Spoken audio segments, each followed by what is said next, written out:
Hi, I am Bhanupriya. I am an engineering graduate specialized in computer science. I am 2024 pass out. I have pursued my testing course in QSpiders. I got to know about the QSpiders through the people who are working in the company, and I can tell it is the best institute for a testing course. Here, the trainees have very well knowledge, and their support is very much, and especially coming to HRs, they were also very helpful for me, and they were always like a backbone. They have given many requirements for in QSpiders.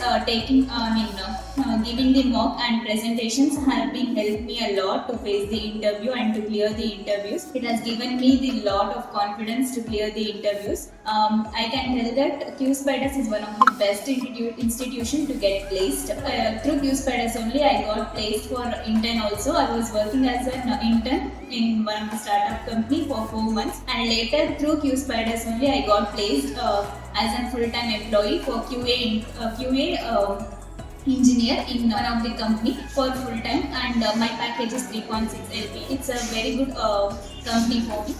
I'm really thankful for QSpiders and the trainees and the HR here.